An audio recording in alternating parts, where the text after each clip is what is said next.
Nice. Now you are. Now I'm live? All right. What's up, everybody? Let you guys funnel in here a little bit. We do have Packy in the background today. Yeet.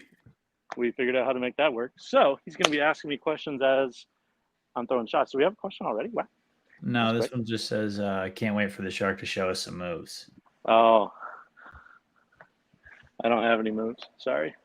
Chris, as name the shark, do you offer swimming lessons? I mean, probably. I'd probably just throw you in and then tell you to figure it out. So, so basically what we're doing today is I got 36 feet out here. Pretty close to what we're bowling on in Rio. So we're prepping for Rio. I'm going to very artistically show you guys the bowling balls that I'm planning on bringing, slash narrowing it down. There's 9 up here. I can only bring 6. So I hope that was in the shot, Pack. I honestly have no clue. It was. You're good. You're good. Okay, perfect. I finally got one of the camera phone holders for the tripod, so I just have it up there on the tripod. Yeah, I did upgrade. So we're gonna throw some shots. I've been warming up just a little bit, and then you guys are gonna ask me questions and help me narrow this down to 6 balls. I think I have it down to like 4 for sure, and then the other ones are kind of we'll see how they look. I'm definitely still not fully loose yet, and I definitely just hit this ball with 180. So let me get some oil on it real quick.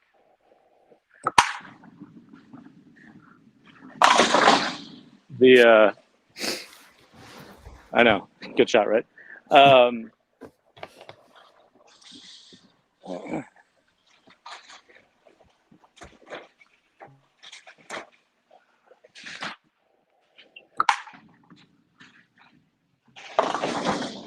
Yes, I hit that one with surface too. Got to be fire. I hope so. Speaking of fire, that is how the lanes will be in about a week and a half in Rio, because it's 8 games on 36 feet. And last time I went to South America, the AC was not the best. It was it worked, but just not down where we're at now on the lanes. So kind of what I'm looking for here is, obviously I'm going to take urethane. I know, crazy, right? But I drilled this one the other day. It's a little 2-inch idle ski. Drilled it yesterday. So I'm just trying to see, does this one make the bag, or do I take another urethane ball, or what are my options?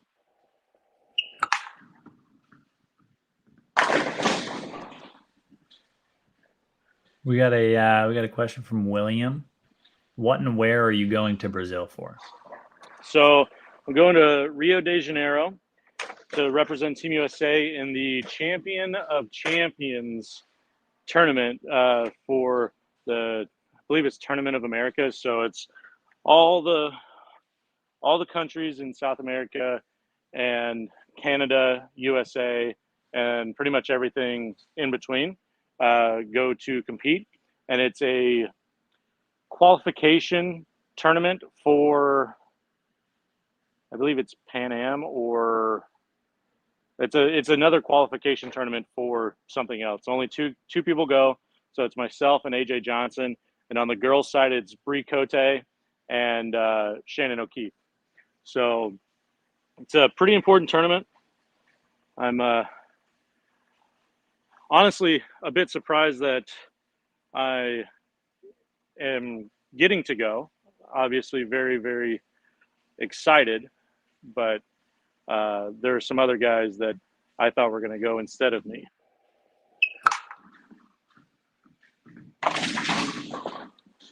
So just have to hopefully be able to strike enough on this shorter pattern, which I think luckily this is one of the harder short patterns. So who knows? It's going to be a fun time either way. Oh, I'll get some more pens here. So this guy Ben commented in and said, "How often do you grit your balls?" I assume that was after you telling us you hit your ball with 180 grit. With the reactive balls, it varies, honestly, but the urethanes, I do it before every block. All right, well, that one hooked a lot. Especially if I know that I'm going to be throwing them, I'll hit them pretty much every single time I have the opportunity. Because with the urethanes, you want that fresh surface on them. That's when they typically roll the best. That's why certain urethanes are better than others, because some of them lane shine super, super fast and others don't. So it's just dependent upon like what you want. If you can throw it slower and you're consistent with it, throw one of the ones that lane shine quick, because then they're not going to hook as early. But if you struggle, that controlling urethane, as you can see right there by this excellent piece of work by yours truly, fresher the surface, the better. So, yeah.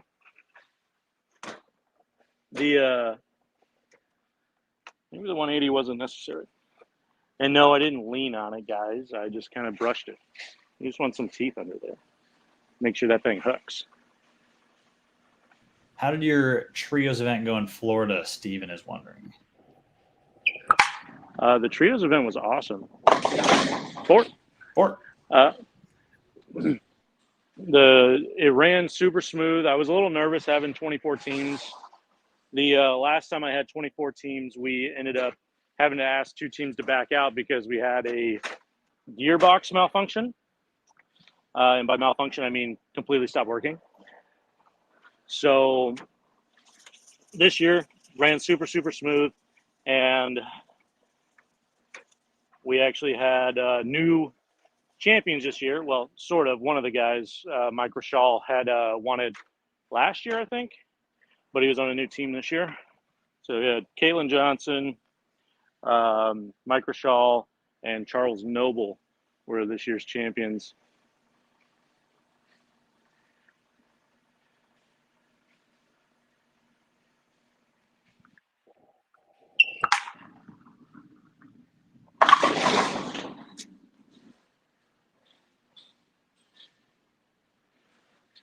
All right, Chris, we've got another question here.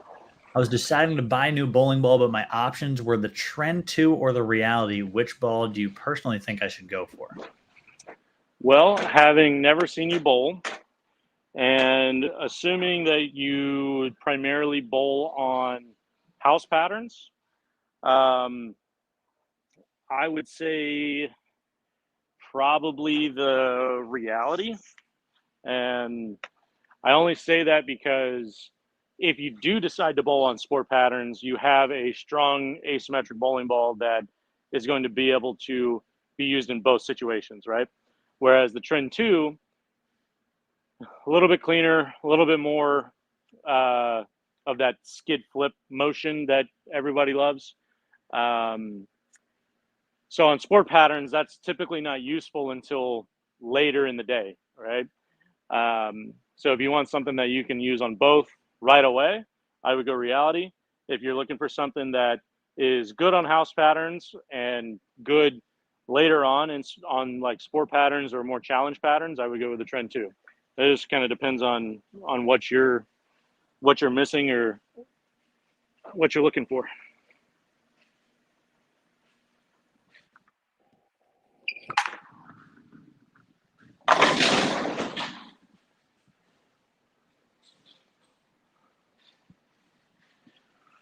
Can you give us some tips on foot placement from Colin? Yeah, Colin. So by foot placement, I am going to assume that you mean down here by the dots. So is that okay, Pat? Can you see the dots? Yeah, that's perfect. First set, second set, perfect. Okay. So foot placement in relation to the dots is totally dependent upon how tall you are, honestly. There are a lot of people that are like, I'm 5'9", very average height. So for me, I typically stand somewhere in the middle because that allows me to walk to the foul line without feeling like my steps are super huge and out in front of each other. The way that I like to explain it to people is you want to feel like you're walking to the foul line like you're walking through the grocery store. It's going to be a little bit more active than that, but you don't want your steps to be like super huge to where both feet are off the ground at the same time, unless you're two-handed with the little hop step. But if you're throwing it one hand, you pretty much want one foot right in front of the other and trying to get it as natural as possible. So that way you're in good balance and in good time with your shot. So if you're like Patrick, who's 6'5", you can stand all the way to the back of the approach, use the whole entire approach because your strides are going to be longer. But if you're a little shorter, then maybe front set of the dots, maybe even a little bit in front of the dots. It's more of a experimentation type of thing to see what you're comfortable with, because you want your steps natural, not too small, not too big. Again, it's a lot of trial and error with that. If I had seen you throw a ball, I'd be able to help you a little bit more. But that's a good stepping stone, good starting point for you. Oh no. High quality today.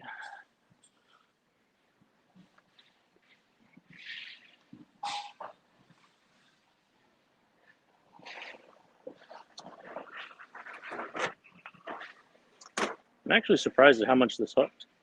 Like how much the lanes are hooking in general. There's a decent amount of oil on this, like volume.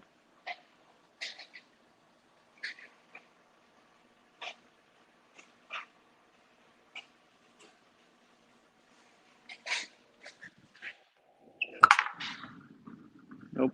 Oh. Another question from James. Have you been throwing the infinite physics at all? I have. I threw it for like 6 games of my 9 at the USBC Open Championships. Basically, the only time I didn't throw it was the first game of every set. Actually, no, that's wrong. I threw it for 8 games out of the 9, or 7 games out of the 9. I didn't throw it the first game of team, and I didn't throw it the first game of doubles. I threw it all 3 games of singles, and I threw it for every game other than that. So, yeah, I'm throwing it a ton. And the only reason it's not on the rack right now is because I got a fresh dart code. And for me, the dart code is slightly more continuous, meaning once it starts making its shape, it doesn't want to go forward off the spot. And a lot of that has to do with the super technical stuff with the PSA or the mass bias, those numbers and things like that. Because for me, I drilled them the same because the numbers are very similar. But I would use the infinite physics a little bit more straighter versus further left. So I have a feeling that, at least in this situation right now, the dart code would be more useful than the infinite in this particular section of the lane.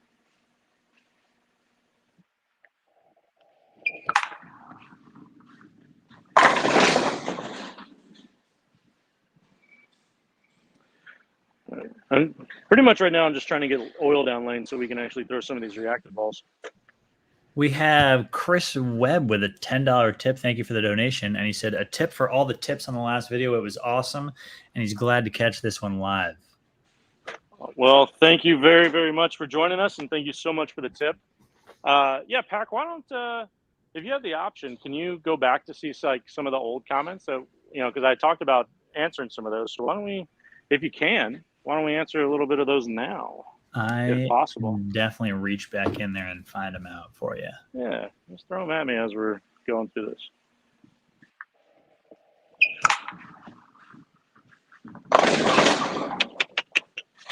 That's the only thing I don't like about the 2-incher is that because I throw it with my thumb and my name isn't tacky, if I miss it just a little bit, it kind of just hooks early and never gets up the hill. That brings up our next question. Are you ever jealous over Packy's ability to only use purple hammers? I mean, when you only have to throw one ball, it does make your life much, much easier. And especially whenever they work on anything from like, I think 32 feet, I think they're a little too strong, but pretty much anything longer than that, they can be used. I would love to see it go down the lane on like Badger.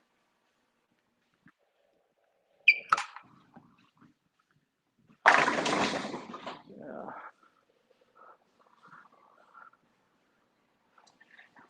Another good one here from Rushstein Bowling. What's the biggest difference between international competition and bowling on the PBA for you? Well, the lane play is totally, totally different. So on tour, it's always like who can get left the fastest, right? And still get their ball to go through the pins.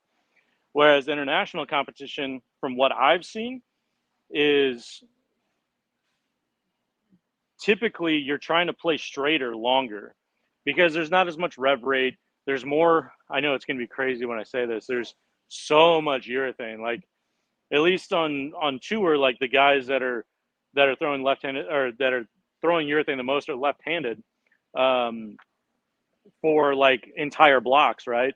But when I went to Dubai, it was the entire like 7 games. Guys were just throwing pitch blacks, purples, whatever they had, and it was totally, totally different because I couldn't go left. Like I couldn't do my tour thing, right? I had to try to figure out a way to stay right and basically use all that oil that they were creating down lane. And because I couldn't get urethane to hook as much as them, I had to throw reactive. So in the end, it actually ended up costing me a little bit, I think. But you know, that was forever ago and over with. But that's the biggest thing is it's not about who can get left the fastest. It's about who can find a part of the lane that they can just stay in the whole time and either throw reactive or even most of the time it's urethane now. So it's, you know, two opposite ends of the world. That's why guys like Barnes and Tommy Jones had so much success internationally because they could stay right, throw it hard, and roll it, and outstrike those other guys. Hence why you guys the last couple of times have seen me practicing. I'm trying to stay right and trying to figure out a way to get my hand to roll it more and not chase it left and try to open up my angles. Like even now where my ball is hooking almost as soon as it touches the lane, like I'm trying to figure out a way to inch back to the right because I know that I'll be able to jam it up the lane, but I don't know that I'll be able to loop it at all. Ooh, not 4-5 that time. Another question here from Zach. How does the Wolverine Dark Moss compare to the High Road Pearl? I think the Wolverine Dark Moss is about 2 or 3 feet earlier, meaning reads the lane front to back earlier than the High Road Pearl. And maybe a little bit smoother off the friction. It's a tough comparison because I haven't thrown a High Road Pearl in like 2 or 3 years now because there's so much oil on tour. And then when I did throw it, it was at like 500. So, but just based off of the numbers and having thrown the Dark Moss a little bit, that's what I'm going with. But again, it's going to be different for every person.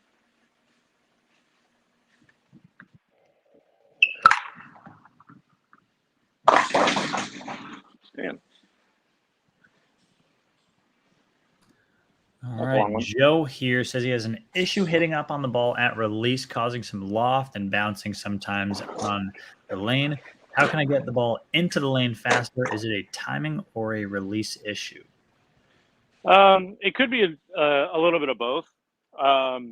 Typically, if you're hitting up on the ball, it's because you have late timing, meaning your foot has already stopped and the ball's still behind you. So you have to pull through it and try to get everything to catch up.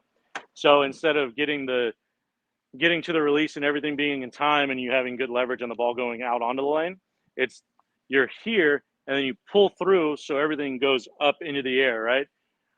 So the first thing I would do would be diagnose what the problem or issue could be, whether, take a video from the side so you can see, where the ball is coming in to the lane.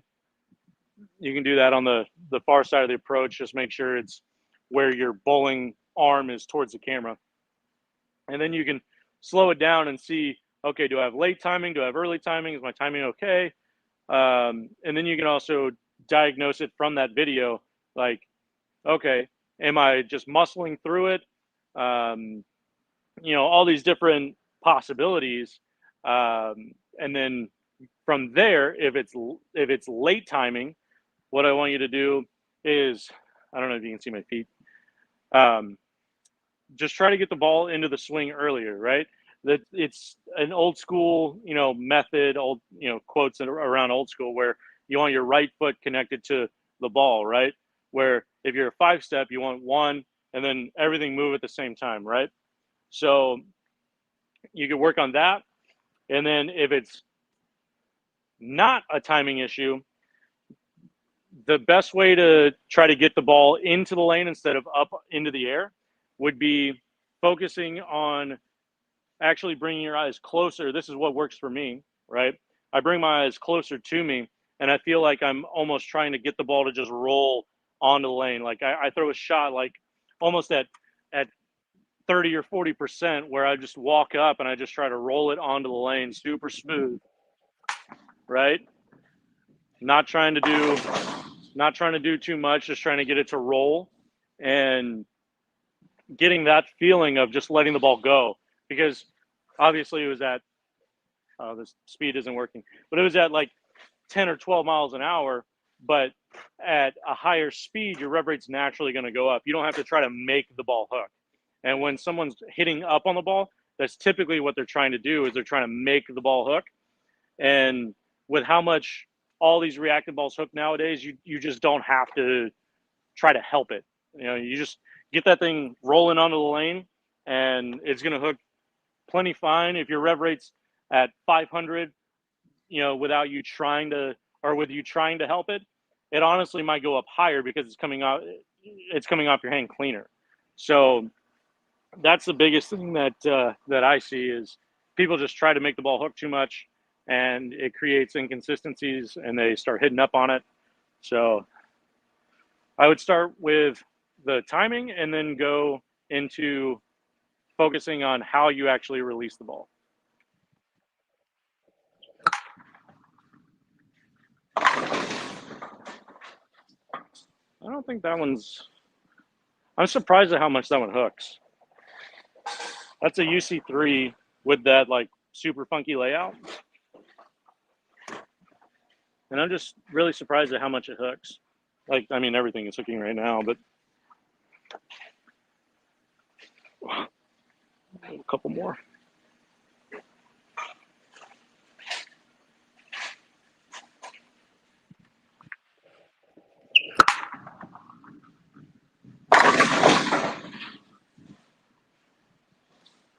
Basically what I'm looking for here is I want bowling balls that are versatile, like especially here because like this lane surface is old. I've never been to this bowling center that we're going to in Rio, so I have no clue how much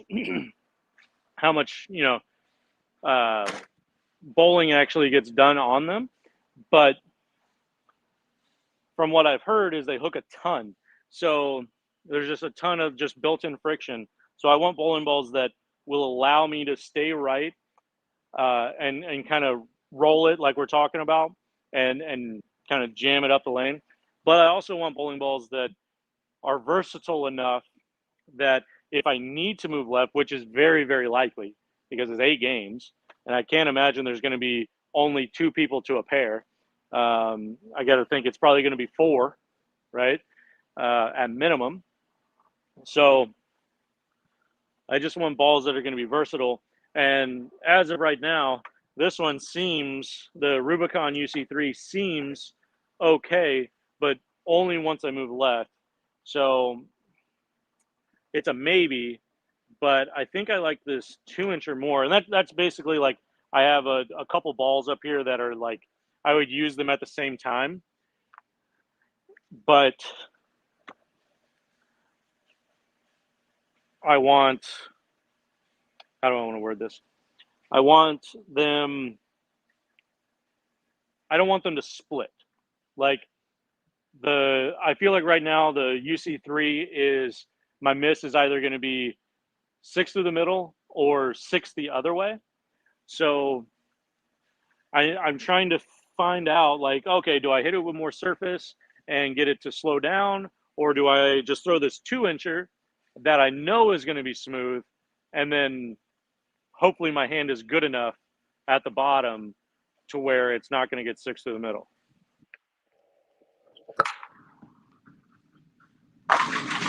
Right, and see, like, garbage hit, right, blower 7, but that's better than 6. Like I can probably make that, right? I know it's not a 9-pin, so it's kind of like, are you sure? Maybe, I don't know. But just the shape in general matches what I want to see way more than what that UC3 does right now, anyway. Hook. Ask and you shall receive. What do you mean when you say front to back in terms of like describing ball motion? Okay. Hopefully you can hear me. We can hear you. Well, no, I'm going to walk out on the lane. Oh, definitely can still hear you. All right. All right. Can you see the dots and the arrows and all that? Dots? Yeah. Okay. All right. So when I talk about front to back, like most everyone reads the lane from right to left or left to right, depending on which hand you are. Can you even see me? Yep.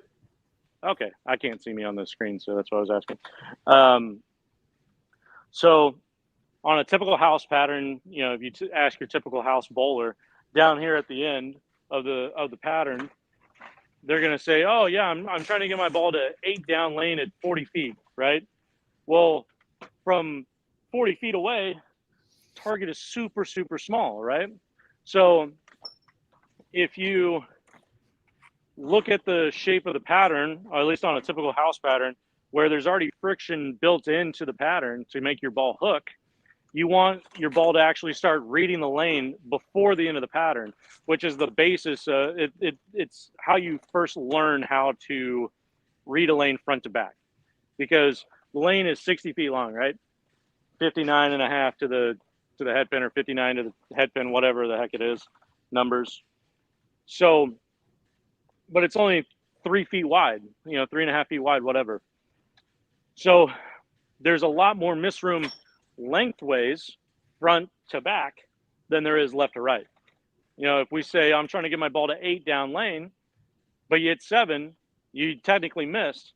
But if you're saying I want my ball to start reading at 20 feet, but it got to 21 feet, in the grand scheme of things, you missed by 1/60th, right? Whereas left to right, you missed by 1/39th or whatever you want to call it.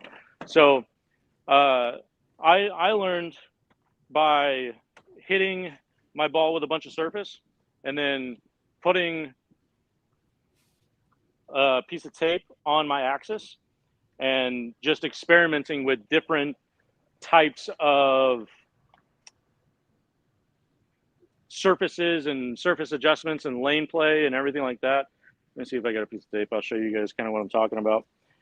So you put a piece of tape on your axis, and I'll do it on an actual reactive ball so you guys can see. So if you don't know how to do this, you basically, hopefully that's close since I'm about to explain it. You want to get the first line. I don't know if you guys can see this or not. You want to get the first line of your track, make a line with your fingers as close as you can. And then I always go to where the fingers and my thumb are basically parallel to the ground and get it, somewhat close, and then make adjustments after that. But so the three phases of the ball motion is skid, hook, and roll, right? So in the skid phase, the tape is going to stay solid on my axis. And then as it gets into the roll phase, or into the hook phase, it's going to start flaring out away from my axis. Let me see if I can actually, there we go. I'm going to actually just throw it super, super slow. So that way everybody can see it. But you'll be able to pick up on when the ball is actually hooking versus when it's actually skidding. And it's tough to tell on a solid ball without tape. So you can see that ball actually started hooking like right at the arrows, like 15 feet. So obviously if it's going a little faster, it's not going to do that. So if you're trying to learn how to read a lane front to back, and it's really important on sport patterns, because on all sport patterns, even on 36 feet like we're bowling now, you want the ball to start hooking or reading the lane before the end of the pattern. That's typical good ball motion.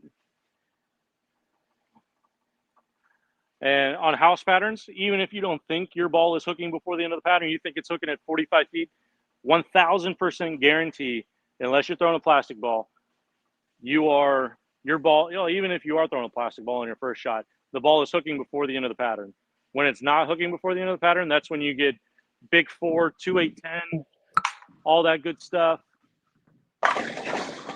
So you can see that ball is hooking extremely, extremely early, which is what I want, right? I have a decent amount of angle, and I'm trying to get that ball to stop going to the right and changing directions in a smooth, controllable shape. Right? Everybody thinks they want that hockey stick, go 45 feet, turn left, but it's so unpredictable and so incredibly impossible to do that. Like even when I'm playing super far left and my ball looks like it's going straight and then straight left, it's not.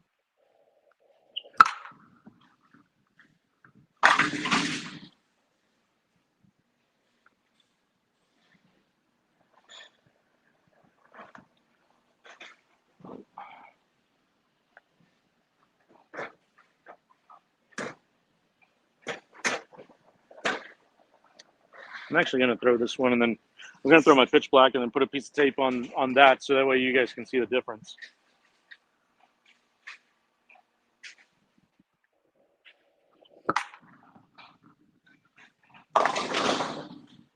Because more technical stuff for you guys, like the amount of flare, right, how much the ball flares, is going to determine how fast the tape moves off of your axis. And weight blocks and all that other technical mumbo jumbo comes into play as well, obviously. Like that's how bowling ball companies sell bowling balls. They come out with, new, improved bowling balls and everything like that, and something that they haven't had before, right? So hopefully you guys can see it. I mean, it's white tape on a black ball, so it should stand out a bunch, but you can see that tape is still on it. That piece of tape was on it the whole time. So it doesn't flare a whole lot. It obviously didn't hook as much. I'll throw it one more time.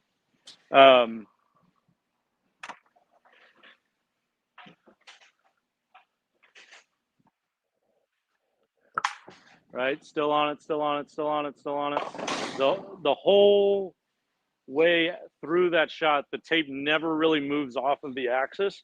The only thing you could see it doing is going from my rotation, right? My rotation to going forward, and that's the pin migrating towards your axis, and that's what makes the ball hook. I know a bunch of technical stuff coming at you and everything like that, but that's typically what we are looking at is like, where's the ball picking up at? Is it too early, too late? Not early enough, not late enough, all that good stuff.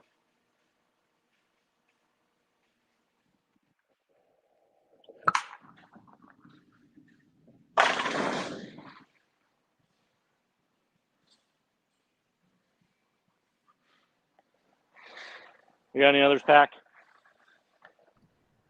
Yeah, buddiesproshop.com said, "What's up, boys? Another great session for the fans." That's what we're here for. No, there's a couple good ones in here. What is the best way to keep your hand inside of the ball and keep your elbow pointed out? Not sure that's the appropriate wording, as you actually do not want your elbow out. You want Yeah, your elbow in. You don't want your elbow this way. You want it. I think I know what they're trying to say. The best drill that I have is setting up. Here, let me back up a little bit so you guys can see my feet. Setting up like you're about to come into the slide, right? And swinging the ball. On the way back, you want to miss your hip. And on the way down, you want to just brush against your hip. It's okay if you want to over exaggerate it, right? But what that does is you get the sensation of leading with the inside of your elbow and feeling like it's tucking. So keeping the elbow in, hand behind it, and then you can roll the ball down the lane. That's my favorite tip because you get instant feedback on whether you're doing it right, and you can practice it on the lanes because as you're coming down, your hip is going to move out of the way, right? Everything moves out of the way, so you can get that sensation of you're doing it correctly, but you don't have the negative impact of actually hitting your hip.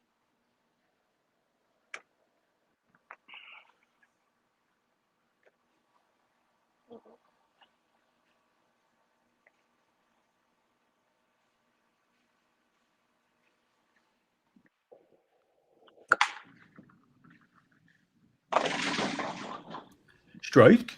We have another pretty good question. Hey, Kris, I'm switching from two hands to one hand. I know, crazy. How do I get away from pulling it through pulling my follow through across my body like it did when two-handed to follow through up like I need to be? So like a follow through more out and up, Yeah. like yours, instead of like touching your left ear and kind of cutting it short. So honestly, that just depends on like I get my hand over here. I mean, it's almost every TV show this year. My hand was touching my left shoulder. So I don't necessarily think that that's a bad thing unless it's because your elbow is getting out away from you, right? I think the fact that you're going from two-handed, most two-handers have a lot of spine tilt, right? Their chest gets pointed towards the floor. So what I would focus on is trying to feel like your chest is up towards your target. So that way everything is staying upright and in balance. Because as soon as you go down and low, your follow through is straight, right? But it's over your left ear. So if you want to fix that a little bit, lose a little bit of the shoulder tilt, get a little bit more upright, and basically just keep your chest open towards your target, keep it up, stay in balance, and old school, reach for your target, and provided that your target isn't over your left toe, your follow through should be out in front of you more the way you want it. But I personally think that your follow through can go whichever way you want, because nowadays everyone's got drop shoulders. They're ball is in line with the head, but it's not in line with their feet, right? So everything is going this way because they're creating rotation and sending it still to the right or left, depending on hand. Because I mean, buttress, right? Gets this crazy thing going, but it's always this way, right? So I think it just depends on how you're playing the lanes and how you're physically set up. Because if I'm over there on the left gutter, my follow through is almost certainly going to be towards my left ear because I'm trying to create a rotation. But I'm up over here on the right gutter, it's definitely going to be more straight of a follow through and more of a up to back kind of release. So a lot of pros have their follow throughs kind of match what their ball roll is doing. You know, if they're trying to get the ball to go left, goes left. Trying to get it to go straight up the back of it. Their follow through is more straight up the back of it. At least that's what I've seen. So what you're telling me is that I need to change my follow through. Probably. That's what I'm getting. Is that I need to start falling to the right of my face. Got it. You know what's funny is like you ever see like the windmill guys, right? They're like Cameron Doyle was a big time windmill guy. Super good bowler. Oh, super windmill though. And it's because they always wanted that like follow through over here to the right, like the the traditional one-handed follow through type of deal. But I think that actually hinders a lot of people because they're trying to like mimic something that they're not doing. It always like made me think that they were just trying to like flick it off of their hand. Right. Instead of like just throwing the ball naturally. Right. I think it causes so many inconsistencies.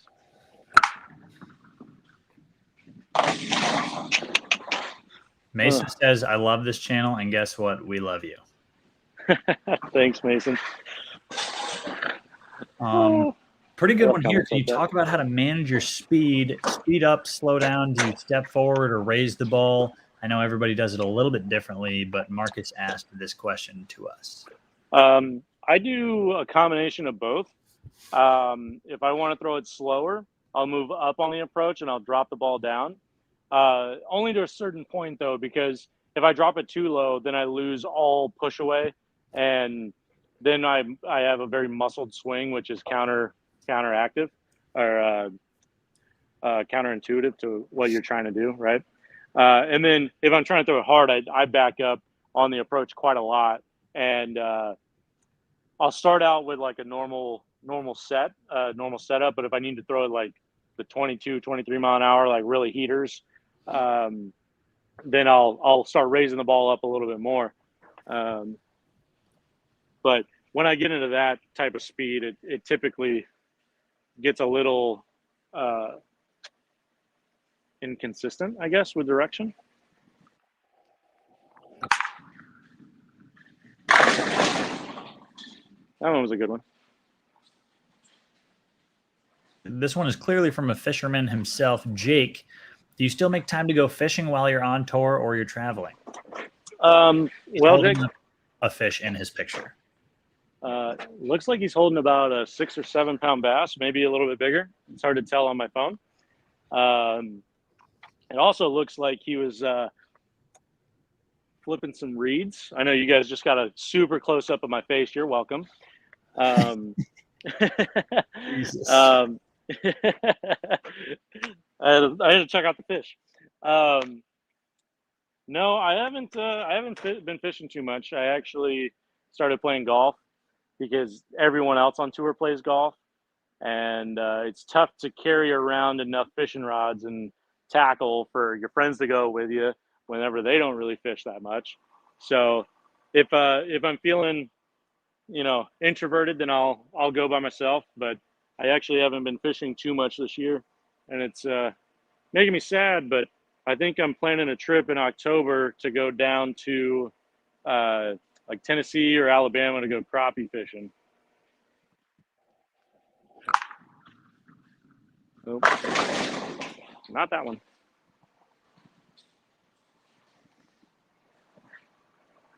I just don't think I can play the gutter here. on gutter hooks too much. Listen, I appreciate this guy gaslighting me. Who's the best lefty on tour? Why right now, and why is it Packy? But it's hard to be the best if you don't win. So there's that for you. I think most versatile could be your title. Yeah, I'd probably say that. Yeah.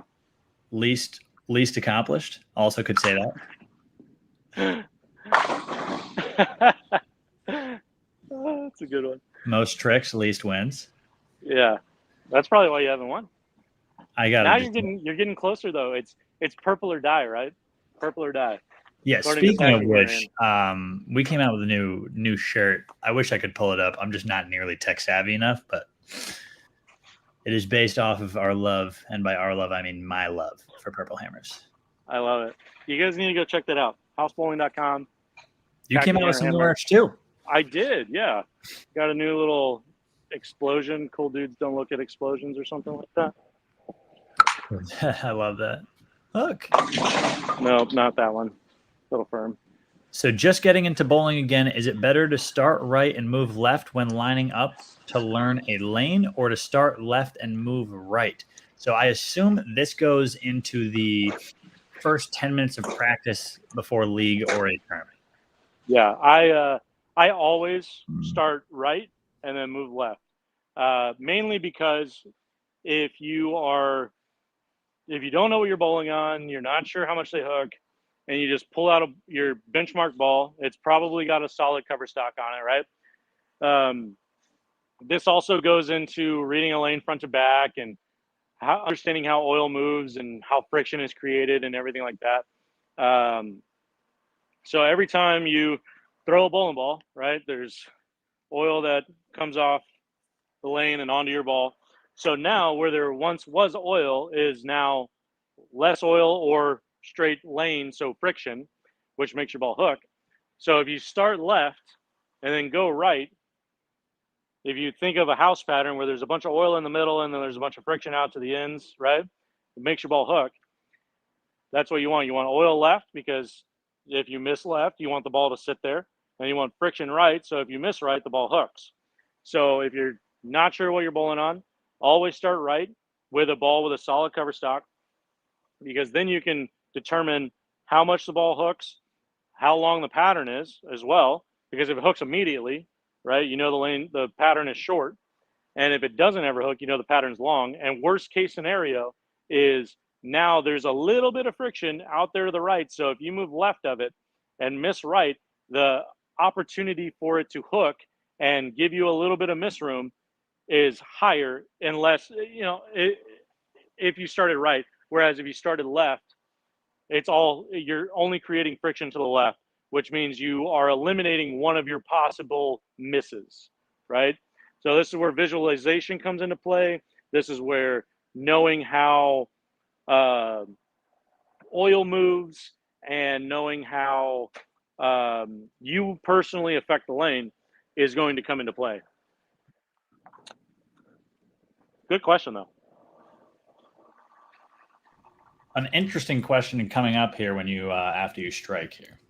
Yeah, so this ball actually has a big old chip in it.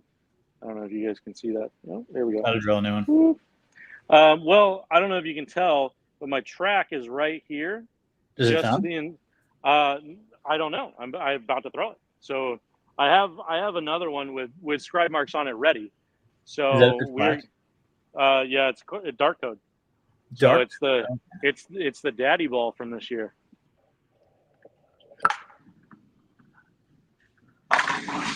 It did not on that shot, but I'm gonna see how much I missed it by. Because if it's too close, I'm just gonna drill another one, because I can only fly with 6, and I don't want to get there, be practicing, and then it chip. Oh, I missed it by a lot. I missed it by like 2 inches. Oh, not close. Yeah. Interesting question for you. Does anyone on tour have extremely sweaty palms? How do they handle it? Powder, tapes, etc. None of them help. So the one thing that the two-handers have started doing, because obviously they have both hands on the ball, right? And this is specific to like Simonson. I don't think you're doing it, Packy, because your hands aren't that My hands moist. are not moister than an oyster. Yeah, but they'll take like just a regular like rag, right? Like just a cotton rag. This isn't cotton, but it's one of the microfiber ones. And on one side of it, it's either the whole thing is wet or one like half of it is wet, and they'll rub their hands on it so that way they get the oil as much off of it as they can without having to without having kind of like an outside substance or whatever, because the water just washes, it comes right off, whereas like the alcohol can like give you some tackiness, and I don't think that that's quite legal. I'm not 100% sure on that. But that's one thing that you could do is if you use your thumb, I would suggest a powder. I use the Vice. What is this? Non-slip stuff. Yeah, I used to use it for my fingers too. Yeah, the Vice non-slip stuff. It's non-slip powder. That's what I typically use, and it comes in this convenient little pouch with a little zipper and everything. So, and I keep it in my pocket. The other option is I've found that like hand sanitizer like really dries up your hands and stuff. So if you before you start bowling or whatever, wash your hands, soap and water, get some hand sanitizer. It'll dry them out. For the most part, if you don't like the powder. And that's probably the best way to go about it, because especially with like COVID and stuff right now, like if you go and hit a little bit of hand sanitizer or whatever, no one's going to say anything, right? But if you have a towel soaked in alcohol and you're just wiping your hands, and somebody might think twice about it, right? So also might make your hand bleed after 8 games. Yeah, that too. So little surprise, I forgot about this one. The good old Hype Solid. So little sneak peek at one of the new balls. I don't have the Hustles yet, but those are coming in. I hope this one stays on the line. Oh, it did. Looked way more than I thought. That is my first. Yeah, that was my first shot with this, so I did not know how much it was going to hook. I just bowled a tournament on 32 feet. Yeah. And Austin Bolds hit his with 180 because he didn't have a urethane ball with him. All right. I will say, though, I only beat him by 1 with my purple hammer.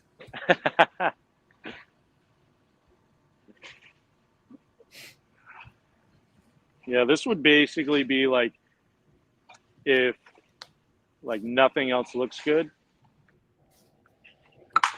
That's where these like low flare, higher RG cores come into play for me, because they don't hook super early, right? Like that one floated through the front, still had energy, everything like that.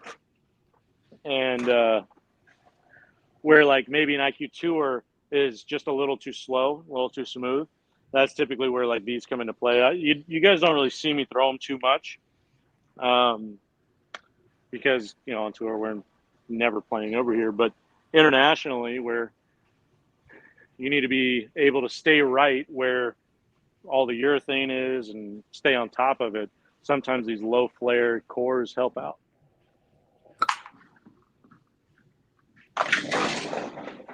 Yeah. By the way, Jake said, yep, exactly that. About a 6-pounder caught on a black and blue Strike King jig. Hey. It's one of your sponsors. Mm-hmm. Colton Rossetti said, don't forget to put your thumb all the way into the ball, please. Appreciate it. Also, Colton, since you're here watching, where is it? I'm prepared today. For those of you that don't know, Packy, you probably don't even know, but Colton is my my new personal trainer. Love to see it. we're working on stretches and mobility right now, and then whenever I get back from Rio is when we are focusing on actually getting stronger. Because right now my hamstrings and my quads and my back are so tight that I feel like if I actually like work out right now, it's just going to make it worse. Like I'm going to get so tired and so sore that I'm not going to be able to bowl, and we don't need that before Rio, right?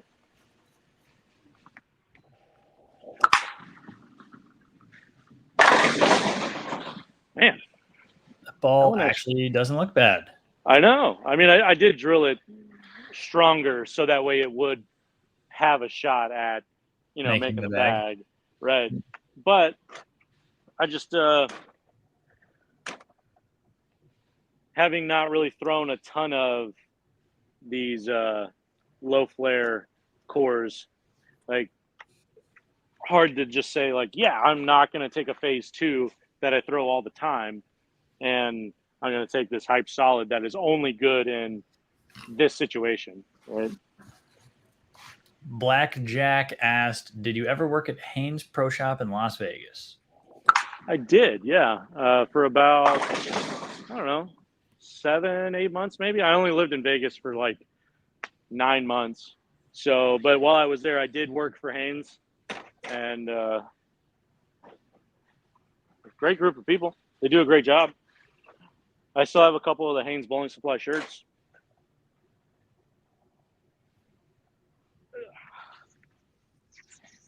What do you do to prepare yourself the best way possible? Mentally, it's this. I come out and I bowl, and I think about like what I want my hand to do, and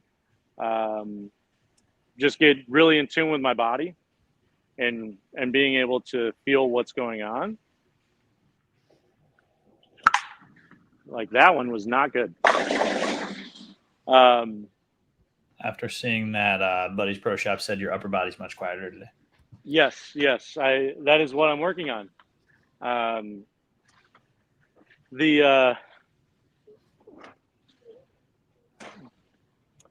then like lane play wise or like body wise, that's, as I just said, that's a work in progress.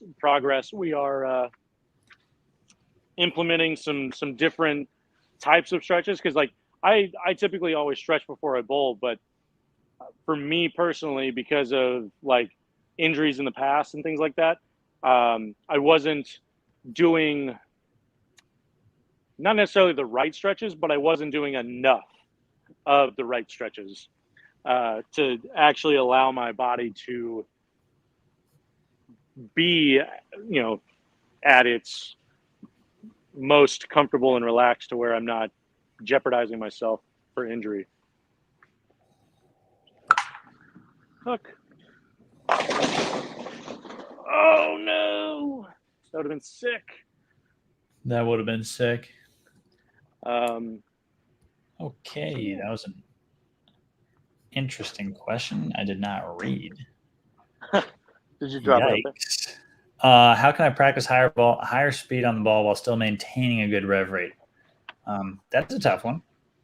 I mean, it depends. So like for me, whenever I throw it harder, my rev rate actually goes up. And I think that's for most people, because unless you're shooting a spare, obviously, right? Like I feel like if your hand's in a good position at the bottom and you're trying to throw it firmer, the hand is just going to go around the ball faster, right?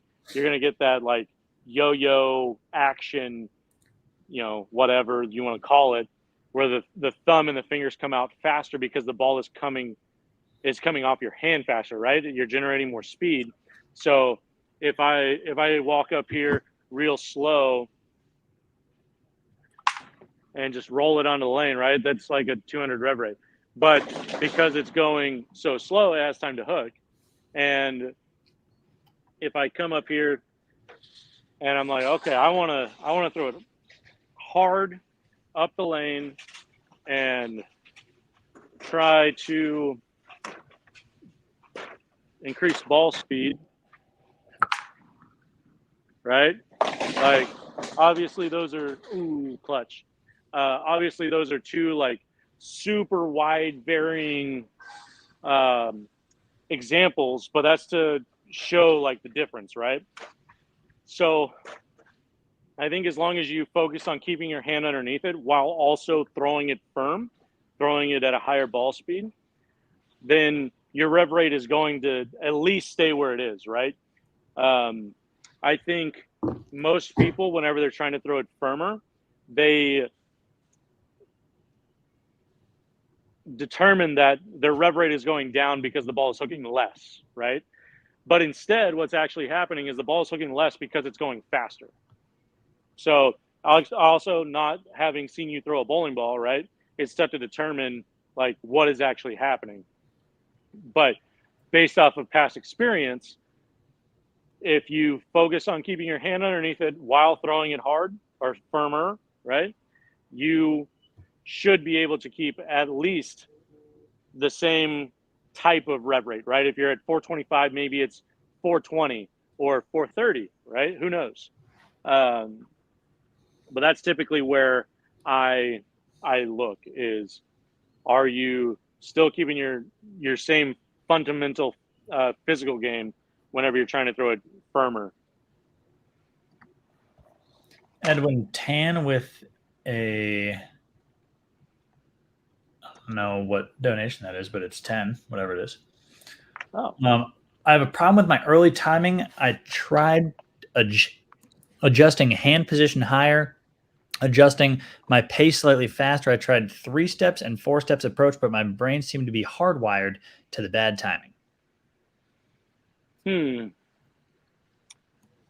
So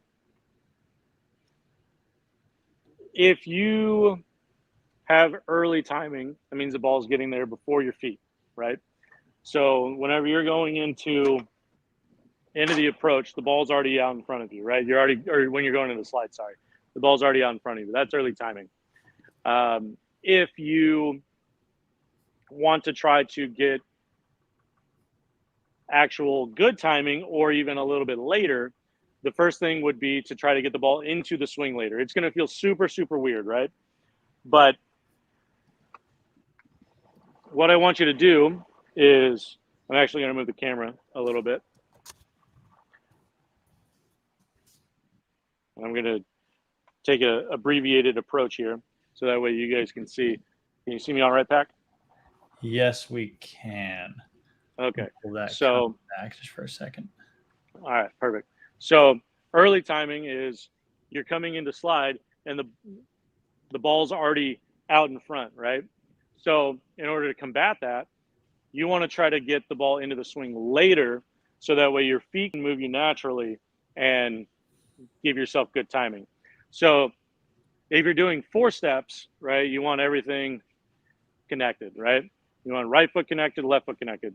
What I would suggest is actually adding a couple of steps, almost like a little shuffle steps, so that way you can hold on to the ball and get your feet moving before getting the ball into the swing. So it would look something, again, this is going to be abbreviated so you guys can watch my feet. But it's almost like just picking them up, put them down, get them started, so that way you can get your feet there first, right? And do it at that speed. Do it slower so that way you aren't, you're not going full speed. The chance of injuring yourself is lower. You can feel what's happening, everything like that. And you can actually tell what is actually happening. Your feet moving too fast, or is your swing not long enough? What is it that is causing this early timing issue?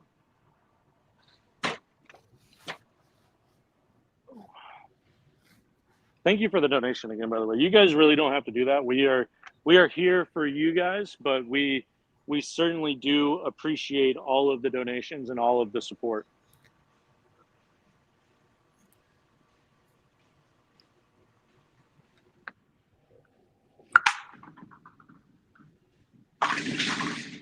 Bang. Bang, bang. All right, this question is for everyone. What bowling company do you like the most? And I'll even go even further into this and say if you had to choose one. So you can't pick like the Storm family of brands. If you had to pick Just one? Yeah, that's probably not his question. Obviously, we would say Storm for you, Brunswick for me. But if you had to pick one specific brand and you could only throw their balls, who would you pick? Ooh, that's a good one. Well, I went a little further into it because obviously it's pretty easy when our sponsors are. Yeah. Ooh, that's a toughie. I'm thinking about all the balls on the line right now because like the good, like strong ASIMs for me are like 900 global, like reality, and then like the mid-range balls are like storm balls, and then the low-end balls are roto balls. So like I literally use all three brands to create a full lineup. Man, that's a toughie. If Slim is watching this, he's probably going to be mad at me if I don't say Rotogrip. But but no, I'm going to say I actually am going to say Rotogrip because on the high side we have a gem, and then we have the RSTX2 and the UC2 and the RSTX3. So the mid range is pretty good. Then we got the hyped, and then I can still throw an idle. So the mid range is covered, and then idle Pearl, idle Cosmos. Yeah, I think for like if it's not limited to like bowling balls out currently, I would say Roto because like most of the money that I've made is actually with like Roto balls. That idle. Yes, that one. And I think we both know what I'm going to say, and that would be Purple Hammer. Specifically Purple Hammer, not even just Purple Hammer. No, I do think Hammer has, probably Hammer and Brunswick make the two best bowling balls.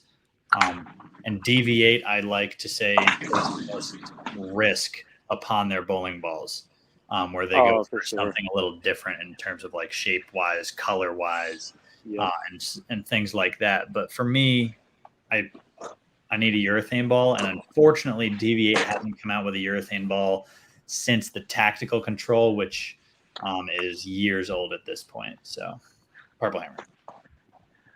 Perfect. Straight up Purple Hammer. Just Purple Hammer. Also, you guys just watch me put that Idle Cosmos in the bag, and that is because it will not be going to Rio. So we're down to 7 balls. Yeah, so we're down to 8. I'm still like, I wish I would have brought a Zen Master actually, because this, like, you guys can watch the ball motion on this, but this phase 2, I feel like at least for this situation right now, like if I was going to bowl in this building, I would want to pin down phase 2, but because this pin up one gets flaring too quickly and then it goes forward.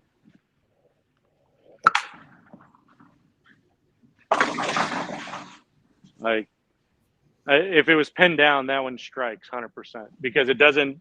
It locks up early, and then it changes directions, and then it goes forward. So if it just had like a little less flare and just a little bit smoother shape, it would be money. But I don't really like pin down symmetricals unless they're like really pinned down, like pin in the palm, because I feel like they're too smooth for how clean they are for me. And I have to feel like I have to like make them hook. That's fair.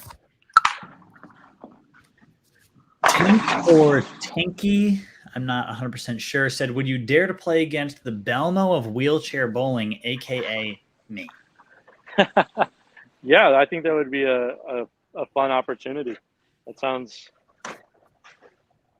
like an excellent video, actually, Packy. I'm really curious because this is my time to promote right here. Okay, so we have a video tomorrow coming out slightly based off this. We used ramps. My girlfriend and myself went 1v1 using ramps only, but I'm curious if Because like wheelchair bowling, you actually sometimes, depending on the condition, I see some wheelchair bowlers throw the ball, and I don't know how I would score actually having to like throw the ball. It'd probably be, I would say, sub 100. Oh, 100%. We Like, actually, if it's above 100, it's close to 100. It's not like above 100. yeah, I don't know that I can make it a couple frames because, like, we watched the Paralympics in Dubai last year, Yeah. and like they're insanely good, and having obviously minimal, if no, use of their lower body, it's all upper body. So the men and women that are throwing in the wheelchair are extremely strong, and they have full backswings and everything. So for me, I'm like, and obviously they have wheelchairs and devices that are specifically made for their sport, right? So they don't have anything out to the side. The wheels are very streamlined, so that way they can't hit them or anything like that. And there aren't any like handles off the back that they can get hooked on or anything, right? 100%. So it's absolutely insane how like good they are with not being able to have like a full approach or anything like that. It's a testament to their ability and their skill.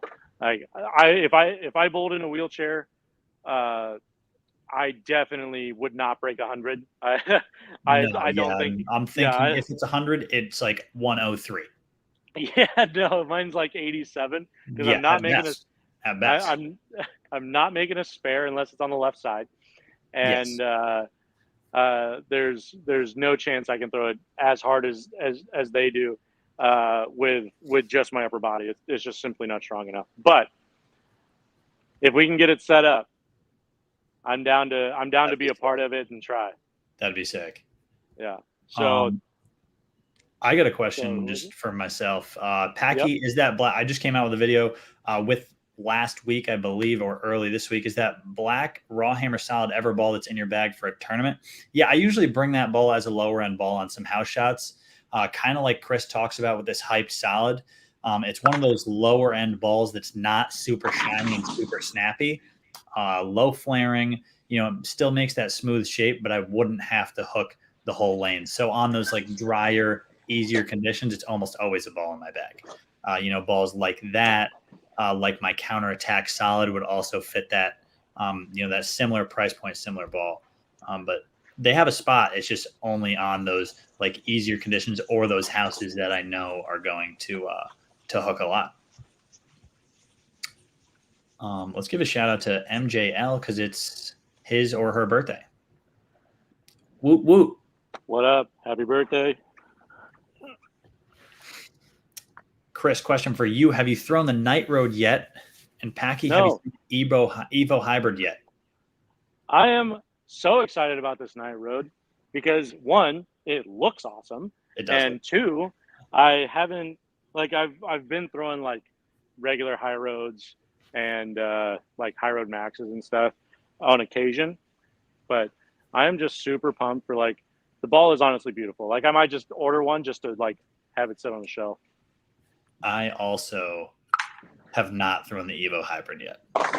That's going to be a no from both. Yeah. So, and mainly because, like I know some of the girls have because they're it was on the truck. Yeah. But the guys have not had the opportunity yet. Has Madison drilled one yet? She has not. No.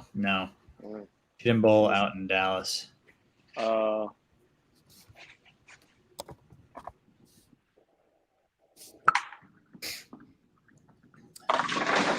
right, we have another Singaporean dollar donation. Here we go. How to prevent from bending my elbow during the swing as I release that bend in my elbow generates my rev rate. Also, how not to have a muscled swing as I find it difficult to do a backswing. This is definitely one question for you. Yeah. So the the bend in the elbow is actually okay. Like it's not a bad thing, depending on how much elbow bend there is, because you don't want your elbow to be like fully bent, right? You want just a little baby bend of elbow because it helps get your hand underneath the ball, so that way you can roll it onto the lane. And as far as the swing, there are actually swing trainers that are like the big silicone type of things. I'll use my roller. So this is a bad example, but the swing trainers have something that you can actually like attach your fingers to, and you basically want to swing it so that way it's not like doing this, right? You want it to just be smooth, feel connected, right? And as you can tell, as I'm coming down, right, my elbow is slightly bent and trying to get my hand underneath it. So there's a couple different swing trainers that you can use to generate a little bit smoother backswing and actually create a backswing. But if you don't want to spend any money on it, you can just use a bowling ball, right? Put your hand in the ball, stand. I don't know if you can see my feet. Stand right foot back, left foot forward if you're right-handed, inverse if you're left, and just swing the ball, right? You don't need. You just want it to swing naturally. You don't want to try to help it. You want to feel like everything is connected, and just try to keep your hand loose, and you just want that ball to swing. You're not trying to help it. You're not trying to do anything extra. But the swing trainers are excellent. I love the swing trainers, and I don't think they're that expensive. Maybe like $30-$40 US. Obviously, in Singapore, it might be. I don't know if you can order them there.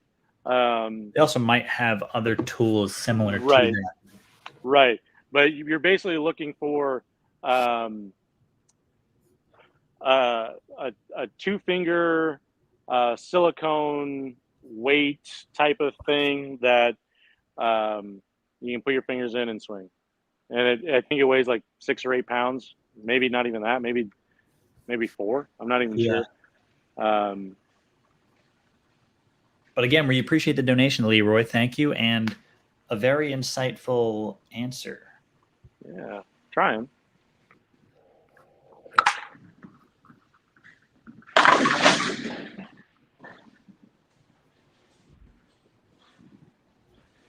All right.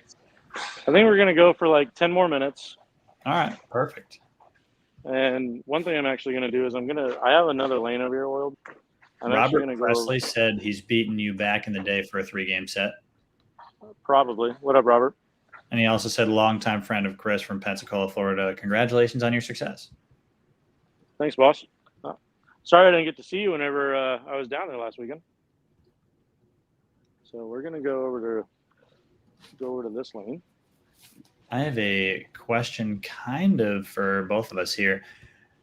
To both Packy and Kris, do you think the PBA makes you guys bowl too many games for their events? No. There used to be more. I think for the majors, it's just the right amount. Yeah. Now, the ones that get tough are the ones that are like 10 to 20,000, where they're like, oh, yeah, bowl 60 games for that amount. Like, of course we're going to bowl it, right? Like, we want to win. But when you start bowling that much, it cuts into like how much prize fund is actually getting spent versus lineage and all that other stuff. So that's typically like what I look at is the cost worth the amount of effort that I'm going to be putting my body through.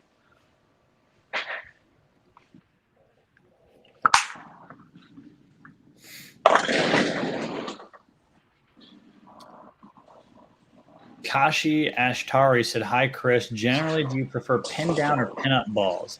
Kashi from the UK. One, Packy, I hope you pronounce that right because that would be impressive. I think it's right. I don't know. Hope so. Please comment down below. Let me know. And then second, it depends. Based on my bowling bags as of recent, I would say pin down. But historically, I have enjoyed throwing pin up bowling balls. So I think it depends on the situation, honestly. If I want a ball that flares just a little bit less, doesn't hook as early, I go pin down. And if I want a ball that flares a little bit more, goes a little bit more forward, doesn't continue as much, I go pin up. And I know you're like, wait, no, pin down hooks earlier and goes more forward. No, especially now with like the new weight hole stuff, it doesn't. They flare way less. They don't hook as early, which is why I really want everyone to actually go put a piece of tape on their axis, watch the ball go down the lane, see what the difference is, pin up versus pin down, and just see the different types of ball motion that you get from it, right? Like we watched this phase 2, like you can see it hook early, go forward, try to hook again, right? Whereas the pin down stuff is just that smooth, clean shape, and it doesn't try to overhook off the friction. Now there are obvious times where pin up is better than pin down and vice versa. But that's a day-to-day, game-to-game basis. Ooh. All right.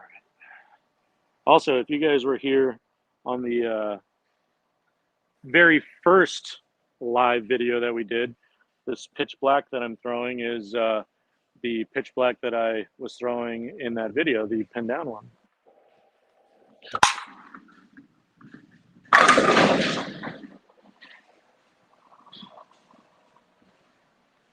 Is that the same question, Pat? Yes, it is. All right. We have a couple other really good ones here. Kris, what's your opinion on 4K fast so far? Also, Mikey, it looks like you get into great position at the line. I just wanted to let you know that. The 4K fast for me is it's kind of the same as polish. Like it'll come out of the box at 4K, but whenever I throw it, it's not going to be at 4K. And it's not because it's good or bad or anything like that, but I never throw a ball in tournaments that I haven't hit with some kind of surface in some way, shape, or form, right? And it's not saying like Storm does a bad job or anything like that, right? It's just personal preference. Like if a ball comes out at 1500 grit, out of the box, ready to throw, I will come out here and I will practice with it and just see what the ball does out of the box, right? And if I like it, then I will hit it with a pad and try to get it as close back to box as I can. But for the most part, I hit it with a 2000 pad almost immediately, just because that is the surface that I typically like. And I know that off of just a confidence thing, right? There's something there that is going to help the ball read the middle part of the lane.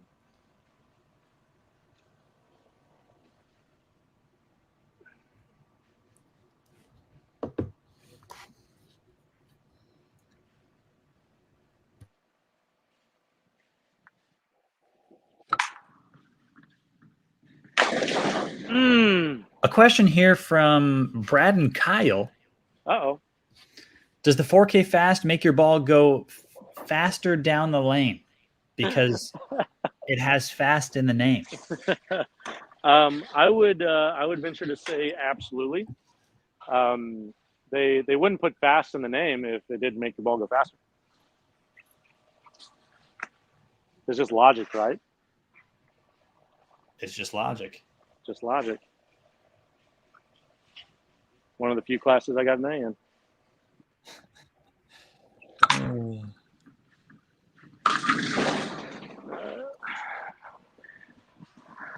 I'm an intermediate bowler, but why do so many pros tuck their pinky? What does it do? So if you take your hand, right, and it's just relaxed, right, and immediately tuck the pinky, it engages your ring finger, right, which for most guys, it helps them roll it more because, like for me, where my ring finger is broke, I don't have as much mobility or strength. So by tucking the pinky, it allows this to have some pressure there already, and it just helps guys keep their hand underneath it.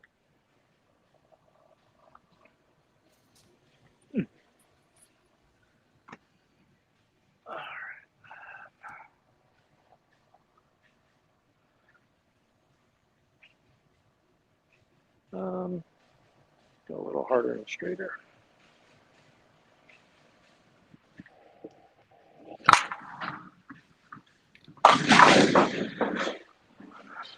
That's the only thing about that 2-incher is, like, it's not a smooth enough reaction to where I can throw it like from the get, right? Like urethane has to go down the lane before I can throw it.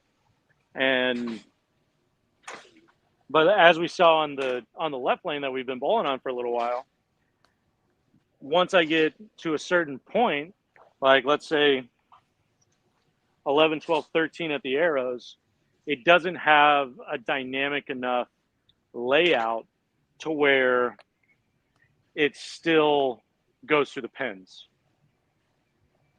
So it's like that very niche like shape, kind of like what we were talking about with that UC3.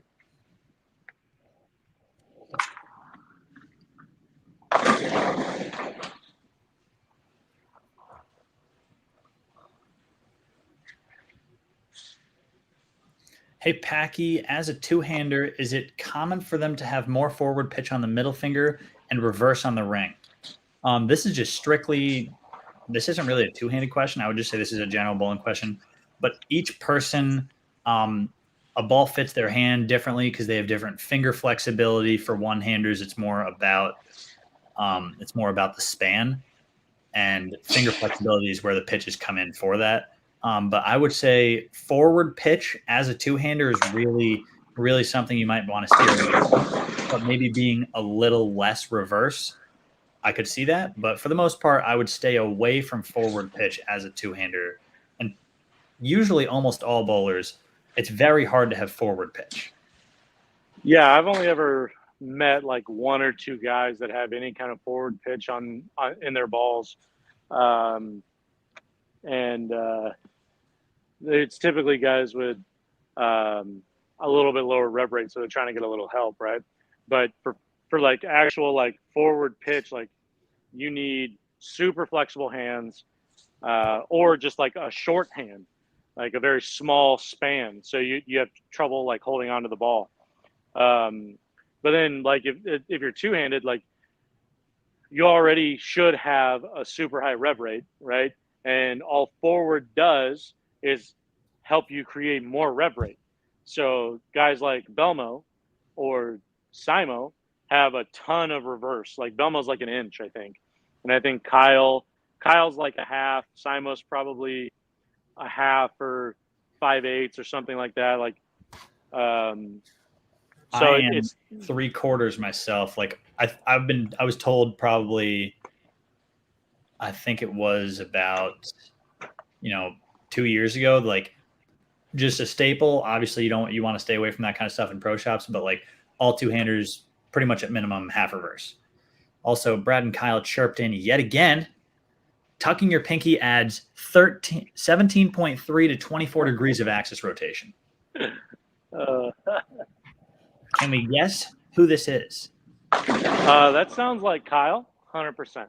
It could be Dennis. Dennis could just throw out random numbers like that and have it, he'll believe it, right? Someone did say at Dennis Friedel, LOL. However, Brad and Kyle went back and said, all right. We know Kris has soft touch, but how do you work on having soft feet? Ooh, I didn't know I had soft feet until someone said it. I don't even remember Where was that? Was that the U.S. Open or was that the TOC? I don't remember where it was, but someone said I had soft feet, meaning I walk on the approach softly. I'm not clumping, Clydesdaling it up to the line. So, honestly, no clue. How do Brad and Kyle type on the same keyboard? I don't think they do. One of them has the right hand, one of them has the left hand. And they just can type words together. That'd be unbelievable. Yeah. The real question is Brad sitting in Kyle's lap or is Kyle sitting in Brad's lap? Or are they just sharing an extra small chair? Ooh. No, they definitely have a love seat. Question for Packy. What would be a standard layout for a lefty? They drilled mines dead smack in the middle, getting ready for league, looking into the purple hammer too. I would say purple hammers dominate sport shots for me. For league, I really stick to like some solid medium to low end symmetrical balls like my Strata Hybrid. That is neither of those things. Like it is a track ball. It's the Track Stealth, not a Strata Hybrid. That Track Stealth for me is like absolutely money. And then on top of that, I might even go to like something a little lower end, like a Knockout, or even beneath that, like a damn good Verge Pearl from the DV8 line. And back to Kris. That's me. Here we are.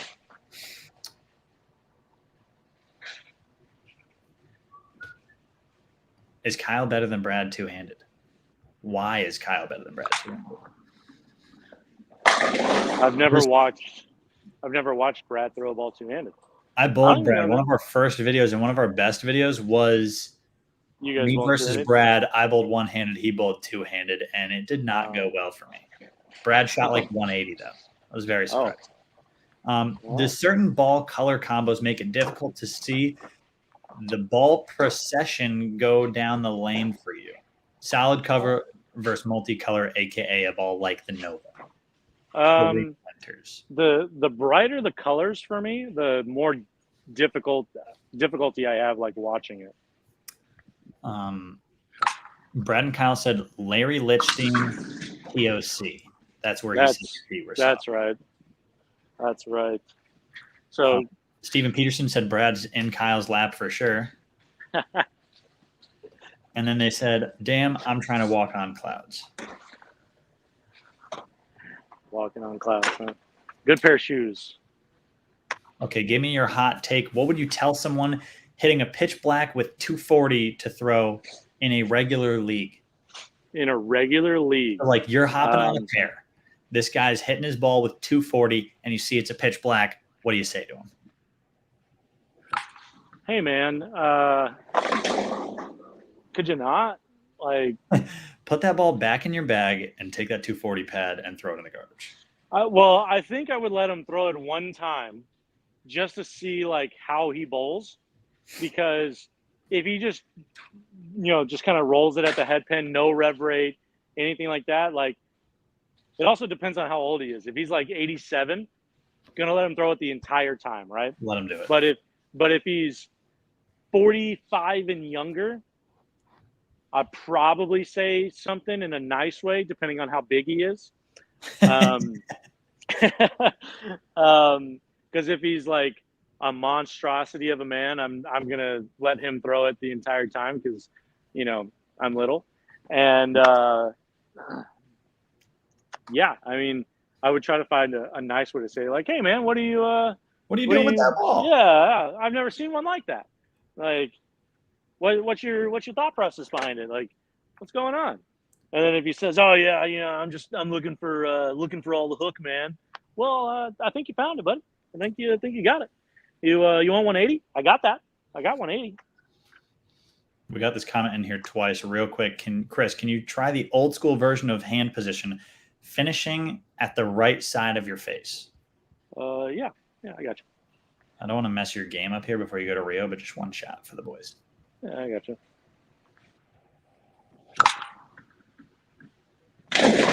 Doesn't hook. We don't want that. Okay. I basically threw that one straight. Dennis Friedel said, why are Brad and Kyle so lame, but Packy and KP so cool and handsome? You And then know, 2 comments later, they fired him. They said, Dennis, you're fired.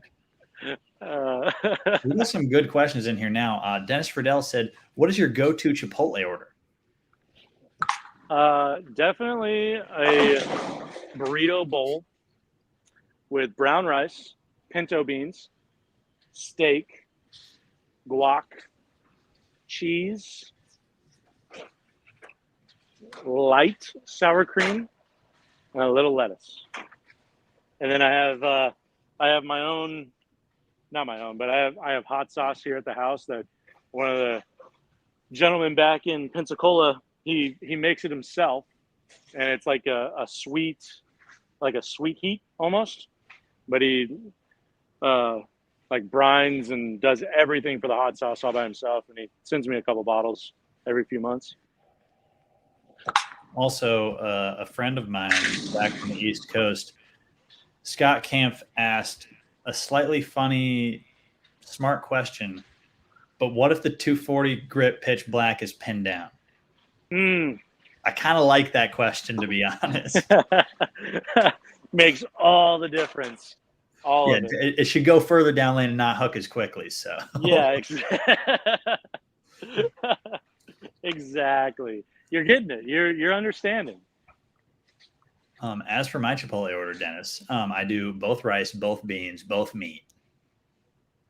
Stack that thing up, a little bit of cheese, no sour cream, hot salsa on the side. Kris, this is a decently good, more realistic one for you. This is a good bowling drill that a lot of people I've seen use, and it's something that I've actually told a lot of two-handers or even one-handers when I'm giving them lessons to try out, just to really like hammer down on that stability. Kris, can you put a chamois on your head and bowl to see if it falls off?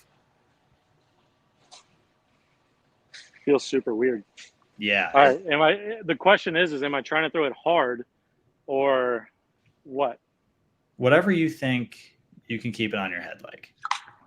Wow, look at that. Andy struck. And that is how you become a professional bowler. Honestly, that's the first time I've ever done that. So, cool. Okay, we're getting some real Brad and Kyle lovers on this channel. Dennis, once again. Question for you, KP. Who do you think wins in a tickle fight, Brad or Kyle? Ooh. Well, they both work out. Brad's a little shorter, though, so he loses reach. And he's got smaller hands. So, but see, I could see Kyle getting annoyed and being like, ugh, kind of over this, you win. I'm gonna give it to Brad because I think Brad is probably all about winning, no matter the fight. Okay. Kris, does the consumption of pinto beans over black beans aid in your ability to slow wheel the lane? That was asked by Brad and Kyle. Definitely. It also matches my skin tone. So it just makes me feel a little bit, I'm looking extra. I need to shave. There was a comment earlier about the mustache from Colton, but I didn't pull it up because it was slightly inappropriate. Oh, perfect. Yeah, the not so great mustache. It's getting shaved off later today. So. Okay. And prep for winning gold medals and taking pictures, hopefully? Specifically taking Team USA pictures. I think we do that on like Saturday. Okay. Anshu Grover said, would you hit 300 with plastic? The answer is I have a video on the channel where I shot 300 with my Spy. So yes, I would. The last time we had a plastic ball tournament, or the last time I bowled a plastic ball tournament, I averaged 245 for, I don't know, Matt Sanders won that tournament. And then you let the Sandman take over. Yeah.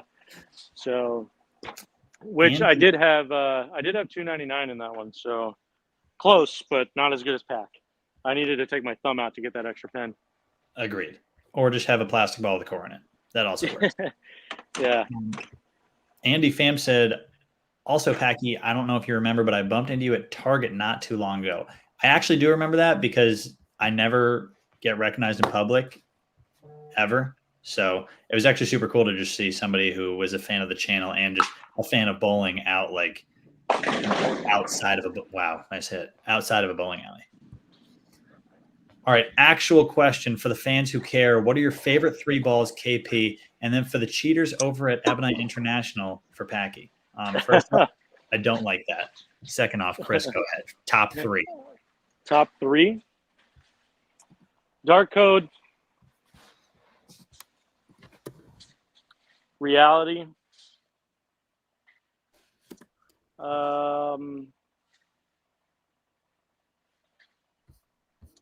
Idle Cosmos. Idle Cosmos. Okay. Yeah. I've been throwing it a bunch. I have a pin up one and a pin down one, and I think it's more versatile than people like to think, or people think right now. Okay. As for mine, what are your 3 favorite bowling balls? I would say a purple hammer.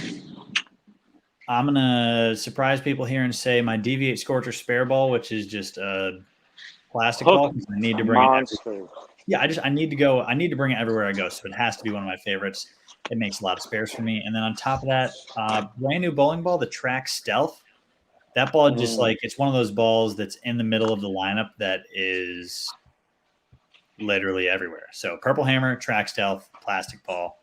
And Dennis said, full troll, I ordered a purple hammer shirt. We appreciate you, Dennis. And on that note, you put this link down below in the comment section. Purple hammer shirt sold here at this link. It is literally just a black shirt with a picture of a purple hammer. Not the ball with the purple hammer. I would 100% wear one of those because it is so clever, but you get screamed at by Storm. Exactly. I love being a part of the Storm family, so I won't. But if I could, I would, because it is top quality. Top quality. Oh. Have I ever bowled a one-handed 300? No shot. It's going to be a strong no. I bowled a two-handed 300. You know, I've had that conversation with people. It's way easier. Nice. It's way easier to go from one-handed to two-handed than from two-handed to one-handed, because I've never. I'll say this the appropriate way and just the straight up raw way of saying it. I've never learned how to hook the ball the right way, the one-handed way. So I can hook it a little bit, but it's a sprinkle fest. Yeah. And then if I want to just like suitcase it up the gutter, I can do that semi-accurately, still with all the two-handed footwork and the hop and all of that. You know what's funny though is like if you took it wouldn't even be that much time. It would probably take you, like if you did it straight for like a month, because I know how you are, like you would be a totally fine one-handed bowler. Like I would agree. I don't think I could compete on tour, but I definitely could go after, let's say, like 3 months of practicing one-handed. I think I could just go and be, a 220 to 230 average. Maybe not 230, but I could go and be somewhere in the mid to teens average bowler. Right. Yeah, I would agree. And that's only because I'm lefty. Like lefties don't need to learn how to hook it a ton. So that's where I would fit. Oh no. All right. Oh no, 4-pin. Hey, it was almost 0. Dawn Campbell. I actually just responded up to her. She won a tournament or her league season, and posted it up in the Discord, which was super cool. So thanks for being a member of our channel for a long time now. And she said she has enjoyed this season. Good luck in Rio, Kris. Packy, keep up the great work on the channel. And I loved your travel vlog from Ohio to Virginia last year, especially when you wanted KP to fill up his truck with race fuel. I remember that. They had like, what was it? Like, Octane 98 or something yeah, it like was like that. 98 or something, or like, Yeah. might have even been 100. I don't even know what it was, but I was like, what is this? I've never I seen this before. I don't Let's do it for $10 a gallon. Yeah, $10 a gallon for 3 miles a gallon. We probably would have put wings on the side of it and tried to fly. 100%. 100%. We got there quicker.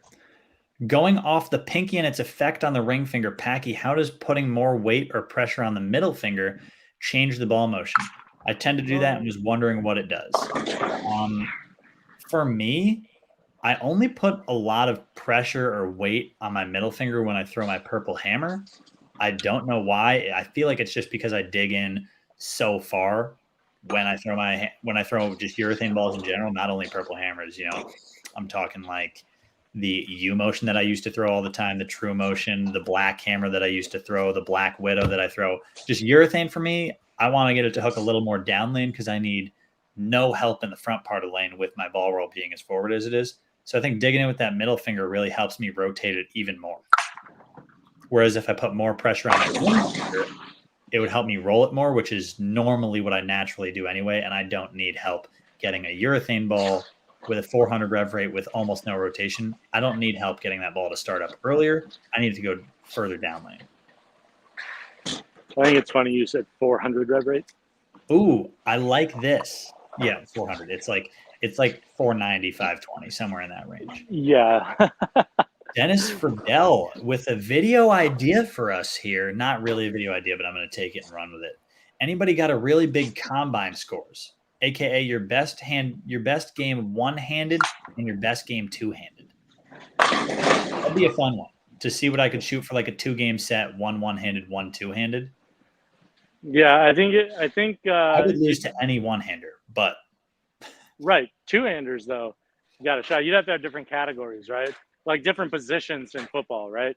You need a two-handed category and a one-handed category. And then to like see, because the one-handers I feel like naturally would score higher because, like I talked about a little bit earlier, it's easier to transfer their game to two-handed. Yeah. It's always funny, like if you watch Belmo throw a shot one-handed, He's pretty good. It also looks very similar to how he throws it two-handed. It's just he actually, like the footwork's the same, the spine tilt's still pretty good, but he hooks it a ton one-handed actually. Oh yeah. Is there a way to hit up on the ball using Sargeaster? I hyperextended my ring finger and I feel pain in the middle of my hand if I try and put a little hand in during my release. So if he tries to hit it during his release, he feels pain in the middle of his hand. Okay. Andy, please comment again and tell me which pro shop you go to. Because I'm assuming since I saw you at Target in Wichita, you live around here. And let me know what pro shop you go to. Yeah, because that's like, it might be like an actual like physical thing that you need to get worked on where like you need to go see a doctor. And yeah, it could certainly be that. Like, hey.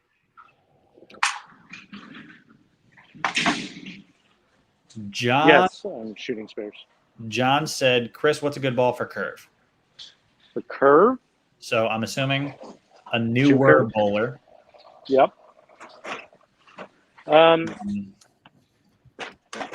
If you don't have, like, if it's like almost your first ball or it's very close to being like, maybe it's your second ball, right? And you're trying to figure out, like, you're starting to learn how to make the ball curve and everything like that. I would go with like a middle entry level ball where it's like a hustle or a hyped or one of those raw hammers or something that's not going to make you spend a bunch of money, that is still going to give you some hook potential, right? And so if you want something that's just starting out, I would go with any of those. If you already have a ball, but you're looking for something that maybe has a solid cover stock or something like that, that just gives you more overall hook potential, you could go with a Reality or a Gem or a Stealth, some of the balls that Packy is named off. There's a bunch of good options out there. I know it's tough to narrow it all down, but Again, it just depends on like where you're at in your bowling career, bowling life.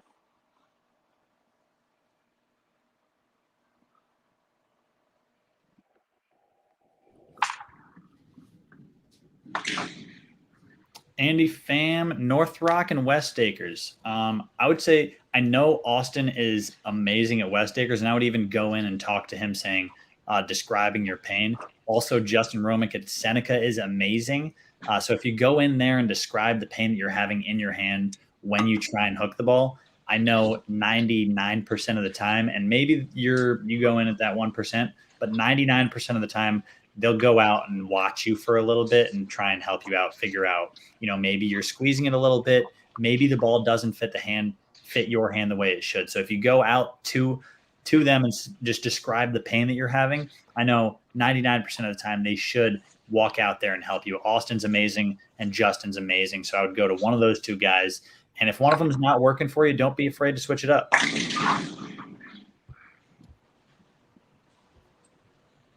He said the only time I bowl without pain is when my release is very up the back and I have to play up 5 for my ball to even have a chance to hook. Yeah, so I would just go in, like I said, just talk to one of them. They should be really good.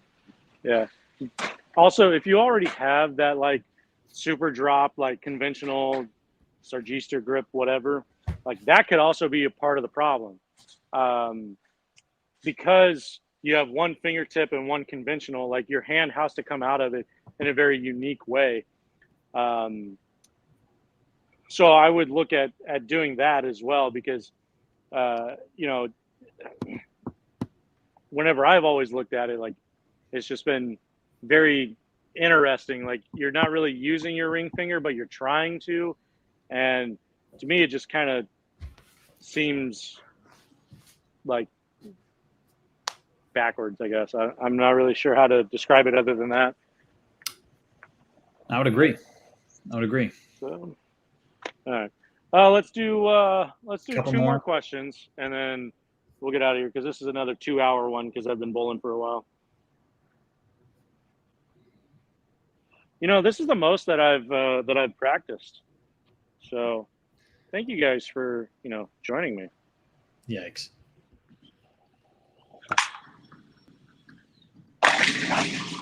Elijah Carter, for both KP and Pack, what's your average ball speed? Mine on the monitors is probably high 16, low 17. Mine off my hand is probably 18. On the monitor, it's probably reading like 15 and a half. Unless I'm doing the super slow wheel, then off my hand it's about 6, and then down lane it's about 2. Scott Camp asked a good one. Packy, I heard you started bowling later than most. Did you think you'd go this far when you first started? Honestly, I just did it because I thought it'd be fun. Like I was like, oh, high school, I'm not going to play basketball because I'm too skinny and I'm too short. Back then, at least, I was not super tall when I was a freshman in high school. So I picked up bowling as the once a week thing to just have fun. And since then, I have I learned that if you practice, you can just get better on your own. And even when I went to college, even when I was, leaving college at Wichita State, I didn't think, oh, I'm going to go pro. I was like, oh, like maybe I'll try it out. And that was after I graduated and won a couple of larger amateur tournaments. I was like, oh, okay, like maybe I'll try it out. If it goes well, that'll be fun. If it doesn't, whatever. I got my degree to be a gym teacher. That'd be super cool. I love hanging out with kids and working at the schools anyway. So I didn't really have, any idea until I started doing it that I was like, this is definitely what I want to do. Good question. Yeah, I also think that like, it's another like cliche thing where people are like, oh yeah, you can be as good as you want to be, but it's honestly true. Like, granted, you and I, Packy, have family and support from our companies to allow us, and especially like for me, like Plainfield Lanes doesn't have to give me free bowling, but they certainly don't need to, let me bowl for free for a couple hours whenever I want. 100%. But they do. And, we are very fortunate on that aspect of it. But if you want to put in the time and put in the effort to be great at a sport, right? Like, it's going to take money. It's going to take patience. But like, Packy started bowling, 12 years ago, 10 years ago? Yeah, at this point, probably like 12 years ago. Yeah. Yeah. So, like, in that amount of time, like, you've put in so much effort and so much work to be at the point that you're at, and you're still working. Like, you can start from zero at 20 years old or 15 years old and still have the opportunity to get to the highest levels, especially in our sport where, it's more about knowledge and being able to approach the lane based off of how you play it, not what everyone else is doing or what everyone else is saying, for you to do. Because it's very much a visualization and mental game rather than physical. Because you look at some guys that throw the ball, and no offense to Brandon Novak. Brandon Novak is a great bowler. We've made double shows before. We've bowled together. He strikes. And he strikes so much. But if you watch him throw the bowling ball, you're like, how is that physically possible? How can you repeat it? So, but dude strikes more than most. When they're hard, when they're easy, all the time. It doesn't matter. But the dude knows what works for him. He knows how to play lanes for what he likes to do. And he's not afraid to do something or try something. And so physically, don't get too caught up on physical bowling. Like, I always tell people, yeah, I throw it pretty, but it doesn't equivalent to winning or success, right? Like, a lot of the reason why I have had success is because, at least I like to believe, that I use my brain and I think things through. Yeah. Ashley would disagree with me on that part. But Ashley is my wife, for those of you that don't know. But I when it comes to bowling, I try to think things through and make the best educated guess for myself, right? And if you can start doing those things and being honest with yourself about how you're throwing it and what's going on in the lane and talking to someone that you trust to help you, then you have the tools already to be successful at this.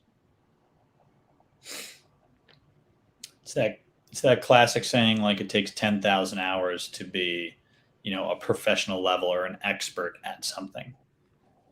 And right. Whether you start late like me or you start early like Kris, it still takes you 10,000 hours of, even more specifically on that, it takes you 10,000 hours of open-minded knowledge with coaching and help and saying, okay, he said something I don't agree with, but I have to go try it for myself because he knows more than me.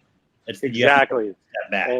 And you can't have an ego about it, right? Like, that's the biggest thing, like, I see with, like, youth bowling, right? You're the best from your town. So you meet someone that maybe you don't want to admit can beat you, right? You want to believe, and I was guilty of it as a kid, like, you want to believe that you're better than everybody and that no one your age can beat you. But there's always going to be someone out there that can beat you on a certain day. Maybe they don't all the time, but there's someone that is competitive with you. And instead of, like, being like, oh, I don't want to mess with that guy. I don't want to, he's almost as good as me. I don't want to, be friends with him. No, be friends with that dude, like, or girl, like, like, whoever it is, be friends with them and use each other to help yourselves get better. It's a give and take type of relationship where, like, you can be friends and competitors and still help each other reach your goals, right? Like, you can't have an ego when it comes to trying to get better. You got to be able to absorb information from everyone and also be willing to take criticism whenever it comes. Like, I talk about it all the time. I am not very good at playing straight. Like, I am maybe average or maybe slightly above average just because I put so much time and effort into it. But when it comes to, like, Thomas Larson, Thomas Larson is going to beat me 99,999 times out of 10,000. Like when it comes to playing up the gutter. So for me, like if Thomas ever says, "Hey man, why don't you come over here and I'll show you what's going on," I'm going to be like, "Yes, absolutely. Please help me." So that way I can make it 99,998, right? Yeah. Like, so you can't let your ego get in the way. Even if there's you someone gotta, not as good as you, right? but they're better. They're like, Thomas has not had the success that you had, but he's better than you at that, and you know that he might have something to help you out. Exactly. Just like you have things to help him out. Exactly. You got to be humble and willing to take that help from someone, anyone. I know when I was growing up, I was always like, I never wanted to listen to my dad, even though he was better than me, because he was my dad, right? And that might be a little bit of a skewed type of, way of thinking about it, but just be open and willing to listen to anyone and everyone that can or will help you or is willing to help you. And then once you listen to what they have to say, you can determine like, okay, I'm going to use it or not use it, right? You don't have to listen to what I say or listen to what Packy says. You can go and listen to Mark Baker or Barnes or whoever, right? And if that works for you, like, I'm not going to be upset about it personally, but it's going to help me be a better coach in the future, right? And I feel like, at least in our industry, there's so much like, oh, I'm better than you, I don't have to listen to you, and all of that. Like, no, like, we're about growing the sport and trying to be better as a community, and it starts with being willing to help and also take criticism. Hook. Eric Bowie says they are telling you the wrong advice. Like I said, if you just flat out know it's wrong, right? If you just flat out like know for 100% certainty that it is wrong, then you don't have to say anything. You just don't ask for that person's help anymore, right? Nod your head, smile at them, say thanks for the advice, and even though you know it's wrong, you just politely say, yeah, like thanks for the advice, appreciate it, and maybe you don't work on that. But right, exactly. Maybe they have something else that is similar to that. Like maybe they have something else that is right. Even though, one of the best coaches I ever had, he started off first lesson, said, "Hey, I'm just letting you know I've never coached a two-hander before. So we're going to try a lot of things. And you have to tell me if you think it's wrong or if it feels right, but you have to give it a shot." Silver level coach, world medalist, former coach of Team USA and multi-time Team USA member said that to me. And I was like, okay, yeah, like he has knowledge that I don't have, but he also is in this thing together with me as like a learning process. So I need to be open-minded. And maybe I try it out for 3 or 4 days and go back into his office and say, "Hey, coach, yeah, that didn't work." Yeah, that's that one's no longer on the table, and it's a trial and error type of process. Like if you try something 10 times, right, that someone tells you to do, like, will it take you a little bit of effort to get back to where you were? Maybe, but it's not going to take you a week, a month, a year. Like nothing's going to set in stone that quickly. So it doesn't hurt you to try something or even be polite to someone about trying to help you, because you don't want to burn bridges, right? Like there's so many times that people burn bridges and they regret it and things like that. So if you're just polite to everyone and listen to what they have to say and truly like listen to them, then they're going to leave happy. You're going to feel good about yourself because someone did try to help you. So you at least, if you can never say no one has ever tried to help you in that situation, right? Like this is when you look at your phone and see that buddiesproshop.com said, "Now I know why you guys always nod your head when I talk." Yep. Just, yeah, Chris, absolutely. Smile and wave. Yeah. You're right. Yeah. That makes sense. Yeah. And Steven Peterson said it perfectly right here. It's like the 240 grit urethane ball thing. How big and or old is the person determines kind of like how you react. Right. Like you're gonna be nice about it. You're gonna politely tell them. If it's an 80-year-old guy there to bowl Tuesday night league, once a week, and that's just like his thing, you just let him do it. But if it's someone that you feel like you can help out and give a little knowledge to, then you might want to offer like a piece of advice, like, hey, if you want to shoot like 600 tonight, let me try and help you do it. Right, exactly. And there's always good ways and bad ways to approach something. Rocco Rockwell said, Aberlon pad or CTD? I go with, I don't know, any of them. I'm a fan of the Aberlon. I also like the CTD pads. I think they last longer. It's personal preference, really. Like for me, use the air pads just because I feel like they might start off not as gritty, but they last longer. Right. Like an Aberlon pad, if I hit my ball 5 times, I know on that 5th time it's not close to the same as it was when it started. Whereas the C air pads might last me like 10 uses. Yeah, like I have both. Yeah. The one that I use the most is the 2000, so I do have that in a CTD pad. Yeah. But the ones that like you need like the real grit, like more consistency across like pads. So like I'll use this 1000 Aberlon for like 2 or 3 times, but after that it's done. Like and if I'm like really leaning on it, it's one time and then I get a fresh one, and then if I lean on that one, I know it's as close as I can get to what this one did, right? But I'm done practicing. I tripped a 4-pin, so I'm out of here. But we got one final question for you. This one you can't read, so I will pull this one up.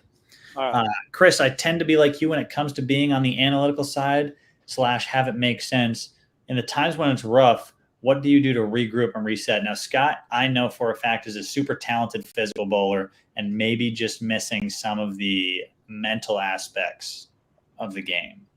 Yeah. So for me, I find somebody that I can just talk it out with and use them as like a soundboard. So let's say I'm going through like transition on the lanes and things aren't really, what I've tried isn't working.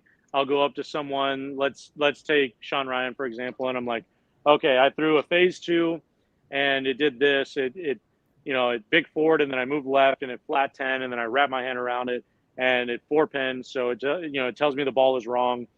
And then I tried a IQ tour in the same spot, and the IQ tour didn't really flare enough, and I'm going through this process, and saying it out loud allows me to hear it, as well as for the person that I trust to help me hear it, obviously, because they can't read a mind.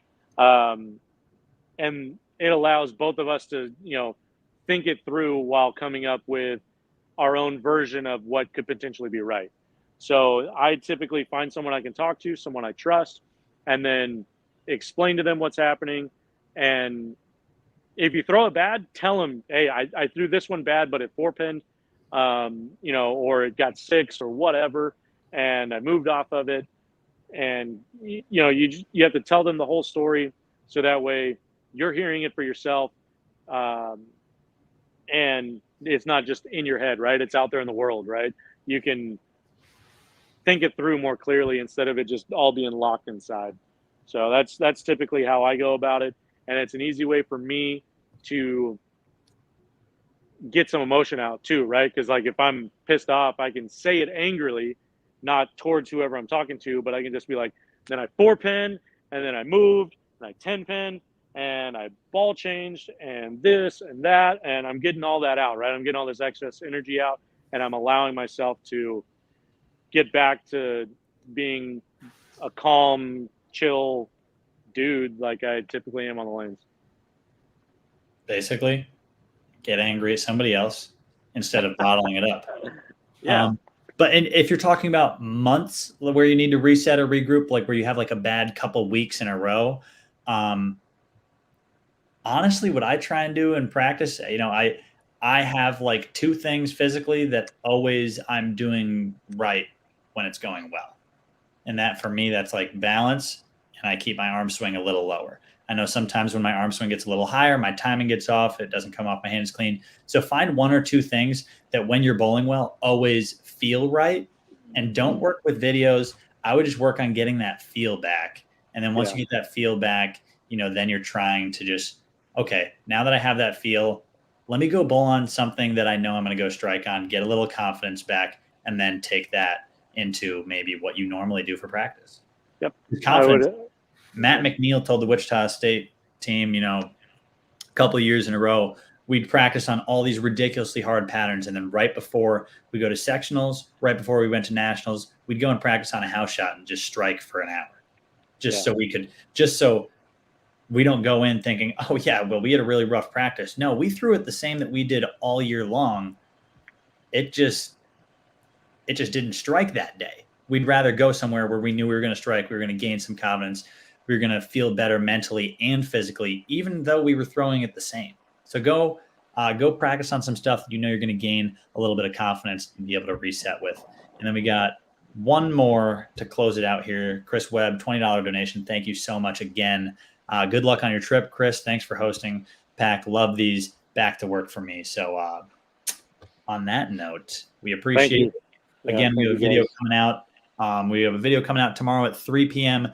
Central Standard Time. We're giving away hopefully 10 bowling balls during that video, but you got to check that bowling ball out, or you got to check that video out in order to find out how you can become a winner. So hopefully you guys check it out and have a chance at one of these, hopefully around 10 bowling balls that we're going to be giving away. So check that out tomorrow. Madison and I are going to bowl with some ramps. Ooh. Yeah, the scores are low. Just a heads up. Thank you, Chris. Thank you, everyone that donated. You guys definitely do not need to do that. But thank you for joining me to give you the final list, okay? Final list of bowling balls. 6 balls only. 6 balls only, all right? We're taking a pitch black. Honestly, I haven't really narrowed it down. I'm doing it on the fly. Pitch black, reality, IQ Tour, dark code is 4.